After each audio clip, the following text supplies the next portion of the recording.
दोस्तों राबिया बसरी को इस दुनिया से गए हुए तकरीबन 1200 साल गुजर चुके हैं, लेकिन आज भी उनका नाम जिंदा है।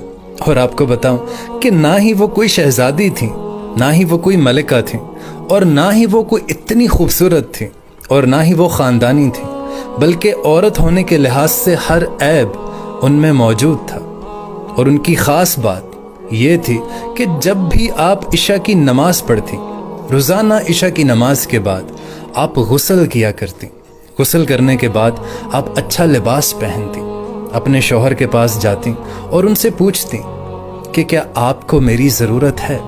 अगर शौहर कहते कि नहीं है तो फिर आप उनसे इजाज़त तलब करती कि क्या मुझे इजाज़त है। शौहर उनकी इजाज़त दे देते और फिर वो ऐसे मुसल्ले पर खड़ी हो जाती कि फजर भी उसी मुसल्ले पर होती। उनके खामद बीमार रहते थे और उनके खामद बीमारी की वजह से जल्दी वफात पा गए, तो आप जवानी में ही बेवा हो गई।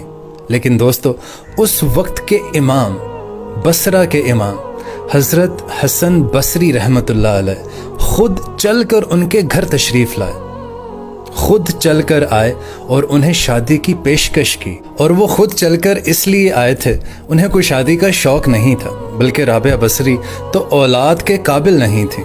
आप खुद चलकर इसलिए आए सिर्फ़ और सिर्फ उनकी नेकी और जो अल्लाह ताला से उनका ताल्लुक़ था कि शायद अगर मैं इन्हें अपनी बीवी बनाऊं तो मेरी भी बख्शिश हो जाए।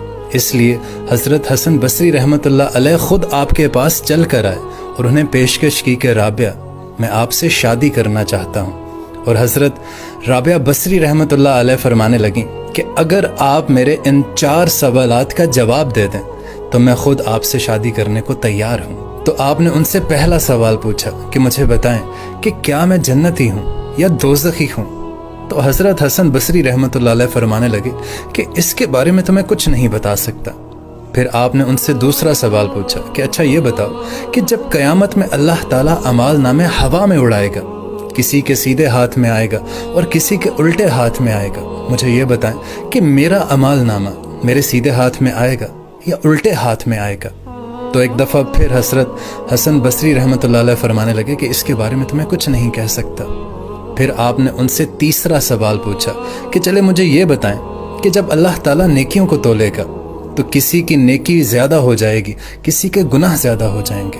आप मुझे बताइए क्या मेरी नेकियां ज़्यादा होंगी या मेरे गुनाह ज़्यादा हो जाएंगे। और एक दफ़ा फिर हज़रत हसन बसरी रहमतुल्लाह अलैह उनसे फरमाने लगे कि इसके बारे में भी मैं कुछ नहीं बता सकता। फिर आपने उनसे आखिरी सवाल पूछा कि जब लोग पुल सिरात से गुजर रहे होंगे, कुछ लोग उसमें गिर जाएंगे, जहन्नम में गिर जाएंगे, कुछ लोग उसे क्रॉस कर लेंगे, क्या मुझे बता सकते हैं क्या मैं पुल सिरात पार कर लूँगी या मैं जहन्नुम में गिर जाऊँगी।